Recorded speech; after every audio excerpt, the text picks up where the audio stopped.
Hai adik-adik semua, apa kabar? Ketemu lagi sama kakak di Bina Iman Online. Nah, hari ini kita akan mengikuti Bina Iman Online. Nah, sebelum kita mengikuti Bina Iman Online, ada baiknya kita melakukan pujian dulu ya adik-adik semua. Kita pujian dulu ya. Stay tune. Hatiku penuh nyanyian, hatiku penuh nyanyian, hatiku bernyanyi untuk siapa? Raja segala raja. Dari awal Hatiku penuh nyanyian, hatiku penuh nyanyian, hatiku bernyanyi untuk siapa? Raja segala raja. Dialah raja. Apa? Raja, dialah Tuhan. Tuhan Namanya siapa? Namanya Yesus. Yesus, Yesus, Yesus. Oh, Dialah raja. Sekali lagi ya, Kak? boleh.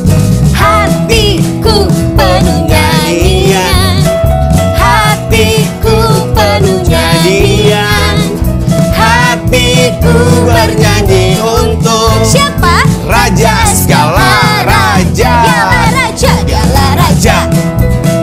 Raja, Dialah Tuhan. dialah Tuhan. Tuhan, Namanya siapa? namanya Yesus. Yesus, Yesus, Yesus. Oh, Dialah raja. Adik-adik semua, bagaimana pujiannya hari ini? Hari ini kita memiliki tema yaitu memuliakan nama Tuhan. Dan hari ini juga kita merayakan Minggu Palma. Apa itu Minggu Palma? Ayo siapa yang tahu adik-adik semua? Nah, pastinya nanti akan ada Ibu Nina yang akan menjelaskan tentang firman Tuhan apa itu Minggu Palma. Nah, adik-adik semua tetap selalu mendengarkan firman Tuhan ya, dan jangan kemana-mana. Sebelum kita mendengarkan firman Tuhan yang akan dibawakan oleh Bu Nina, kita akan berdoa terlebih dahulu ya adik-adik ya. Mari kita berdoa adik-adik, dalam nama Bapa dan Putra dan Roh Kudus, amin. Ya Tuhan, terima kasih karena Engkau telah mengumpulkan kami semua pada hari ini. Sekarang kami akan mendengarkan dan memuji nama-Mu. Kiranya Engkau memberkati setiap kakak pembina yang akan membawakan firman-Mu, dan sekiranya firman-Mu dapat kami laksanakan dalam kehidupan kami sehari-hari. Terima kasih ya Tuhan, dalam nama Tuhan Yesus kami sudah berdoa, amin. Nama Bapa dan Putra dan Roh Kudus, amin. Teman, mari kita mendengarkan Injil Tuhan.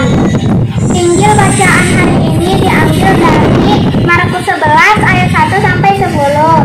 Ketika Yesus dan murid-muridnya telah dekat Yerusalem, dekat Betfage dan Betania yang terletak di Bukit Zaitun, Yesus menyuruh dua orang muridnya dengan pesan, "Pergilah ke kampung yang di depanmu itu. Pada waktu kamu masuk di situ, kamu akan segera menemukan seekor keledai yang muda tersambar, yang belum pernah ditunggangi orang. Lepaskan keledai itu dan bawalah kemari. Dan jika ada orang mengatakan kepadamu, mengapa kamu melakukan itu? Jawablah, Tuhan memerlukannya. Ia akan segera mengembalikannya ke sini." Mereka pun pergi dan menemukan seekor keledai muda tertambar di depan pintu di luar, di pinggir jalan, lalu melepaskannya. Dan beberapa orang yang ada di situ berkata kepada mereka, "Apa maksudnya kamu melepaskan keledai itu?" Lalu mereka menjawab seperti yang sudah dikatakan Yesus. Maka orang-orang itu membiarkan mereka, lalu mereka membawa keledai itu kepada Yesus dan mengelasinya dengan pakaian mereka. Kemudian Yesus naik ke atasnya. Banyak orang yang menghamparkan pakaiannya di jalan. Ada pula yang menyebarkan ranting-ranting hijau yang mereka ambil dari ladang. Orang-orang yang berjalan di depan dan mereka yang mengikuti dari belakang berseru, "Hosana, diberkatilah Dia yang datang dalam nama Tuhan. Diberkatilah kerajaan yang datang, kerajaan Bapa kita Daud.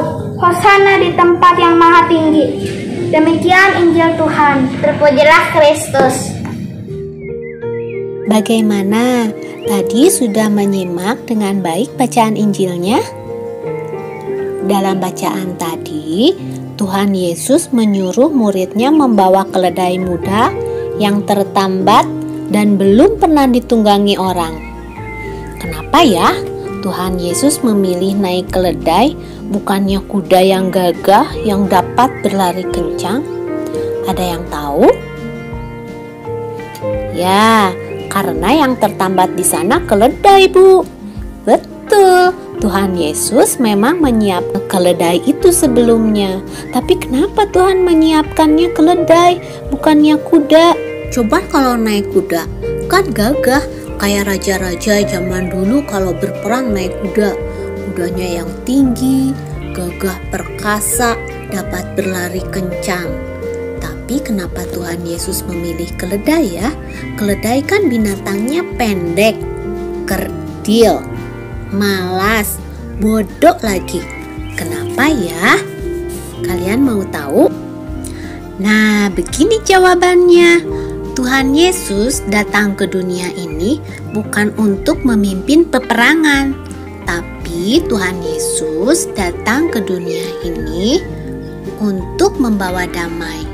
Sehingga Tuhan Yesus tidak membutuhkan tuh kuda yang gagah perkasa yang dapat berlari kencang. Tuhan Yesus hanya membutuhkan seekor keledai yang menunjukkan kerendahan hatinya. Nah, coba kalian perhatikan gambar saat Tuhan Yesus menunggang keledai ini. Tuhan Yesus bawa cemeti tidak? Kalian tahu cemeti? Cemeti itu yaitu pecut yang panjang yang biasa dipakai untuk memukul kuda atau keledai. Saat kuda atau keledai tidak mau jalan atau tidak menurut perintahnya, misalnya harusnya belok dia malah lurus, harusnya lurus dia malah belok. Nah, pasti penunggangnya akan memukulnya dengan cemeti supaya kuda atau keledai itu menuruti perintah tuannya. Tapi Tuhan Yesus tidak membawa cemeti itu. Padahal keledai yang ditunggangi Tuhan Yesus itu adalah keledai yang belum pernah ditunggangi orang. Wah, berarti keledai itu liar dong. Kalau keledai liar biasanya suka ngamuk ya. Kalau dideketin aja dia pasti ngamuk. Terus bagaimana caranya Tuhan Yesus bisa naik ke keledai itu dan keledai itu bisa patuh sama Tuhan Yesus? Anak-anak di sini ada yang tahu jawabannya? Coba kita pikirkan bagaimana caranya ya. Ya betul, karena Tuhan Yesus menggerakkan keledai itu dengan kasih-Nya. Saat Tuhan Yesus naik ke keledai itu, sebelumnya Tuhan Yesus pasti sudah mengelus-ngelus dulu keledainya. Halo keledai, selamat pagi, aku mau menunggangimu ya, antarkan aku ke tujuanku.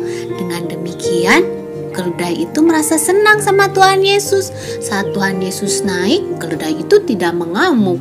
Saat Tuhan Yesus ingin keledai itu jalan, Tuhan Yesus hanya perlu mengelusnya dan membisikkannya. Yuk keledai, jalan ya, pelan-pelan jalannya. Kalau keledai itu nakal, Tuhan pasti cuma mengelus-ngelus. Biar dengan kesabarannya dan kasih sayangnya, keledai itu menjadi patuh sama Tuhan Yesus.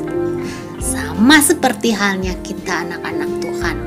Anak-anak Tuhan pastikan suka berbuat nakal juga seperti keledai, kita patuh sama Tuhan.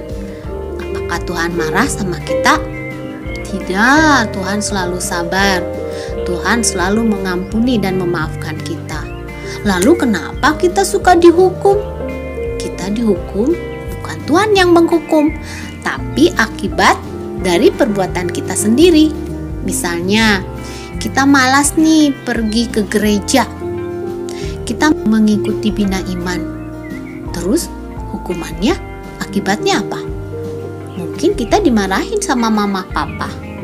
Atau mungkin kita jadi tidak punya teman. Atau bisa jadi kita tidak dapat hadiah.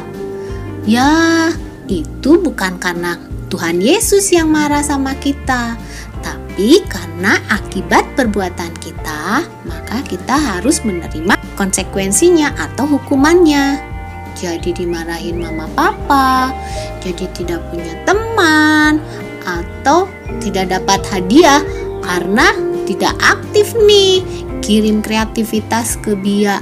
Nih kan, kalau yang rajin mengikuti Bia, rajin posting kegiatannya, nanti kan dapat reward, dapat bintang. Tapi aku rajin, tapi belum dapat juga. Kenapa ya? Tenang, selalu bersabar. Seperti teladan Tuhan Yesus. Tuhan Yesus selalu bersabar dan hasilnya pasti akan membuahkan hal yang manis, yang menyenangkan. Kalian bisa? Pasti bisa. Yuk anak-anak Tuhan, kita balas kebaikan Tuhan dengan menuruti perintahnya. Selalu berbuat baik kepada sesama, selalu rendah hati dan panjang sabar. Tetap semangat, selalu ceria, ya. Nah, sampai di sini dulu firman dari Ibu Nina. Semoga apa yang Ibu sampaikan dapat kalian pahami dan dapat kalian praktekkan di rumah. Apa itu? Yaitu 1. Kita harus selalu berbuat baik. 2. Kita harus panjang sabar seperti Tuhan Yesus yang selalu berbuat baik dan sabar mengarahkan keledainya. 3. Kita harus tetap semangat dan pantang menyerah supaya kita berhasil sampai ke tujuan, berhasil menggapai cita-cita kita. Oke? Bisa ya? Terima kasih. Selamat hari Minggu. Tuhan memberkati. Sobat Pia, kembali lagi bersama Kak Rere. Yuk, Kak Rere hari ini mau ngajak sobat-sobat Pia buat bikin kreativitas. Kreativitasnya karena minggu ini adalah minggu Palma, jadi Kak Rere mau ngajak buat bikin kreativitas dengan tangan sendiri. Gimana? Udah pada siap? Yuk! Alat dan bahannya ada kalender bekas, ada solasi, ada pensil, gunting, juga alat mewarnai.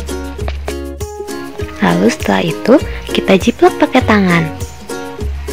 Setelah digambar, lalu kita gunting. Nah, setelah digunting, kita mewarnai. Nah, setelah itu kita balik ya, buat ditempel pakai pensil. Karena Kak Rere nggak ada sumpit, jadi Kak Rere pakai pensil buat pegangannya. Wah, nih udah jadi. Gimana nih? Kalian udah bikin? Kak Rere tunggu hasilnya ya. Jangan lupa di-upload ke IG, Facebook, atau WhatsApp grup Bia Santo Gabriel. Kak Rere tunggu sampai hari Rabu ya. Nah adik-adik, sampailah kita di penghujung acara. Nah adik-adik, hari ini kita merayakan Minggu Palma, otomatis minggu depan tanggal 4 Maret kita akan merayakan Hari Raya Paskah. Nah adik-adik semua, pada tanggal 4 Maret Bina Iman libur dulu ya. Adik-adik semua bisa mengikuti misa bersama dengan orang tua ya. Dan tanggal 10 Maret kita akan mengikuti Bina Iman bersama dengan menggunakan Zoom. Dan tentunya akan meriah dan ramai sekali. Adik-adik ya, diharapkan hadir dan datang ya di Zoom. Nanti kakak akan kasih linknya ke adik-adik semua. Nah adik-adik, sebelum kita mengakhiri renungan kita hari ini dan Bina Iman online hari ini, ada baiknya kita berdoa terlebih dahulu adik-adik ya. Dalam nama Bapa dan Putra dan Roh Kudus, amin. Tuhan Yesus yang baik, terima kasih karena Engkau telah memberkati kami dari awal hingga akhir. Sekarang kami akan melaksanakan aktivitas kami masing-masing. Kiranya Engkau memberkati dan menyertai kami selalu. Terima kasih ya Tuhan. Dalam nama Tuhan Yesus kami sudah berdoa. Amin. Dalam nama Bapa dan Putra dan Roh Kudus, amin. Nah adik-adik, jangan lupa tetap memakai masker ya. Dan selalu makan bergizi, istirahat yang cukup, dan semoga pandemi ini segera berakhir dan kita dapat mengikuti Bina Iman secara offline. Sampai jumpa.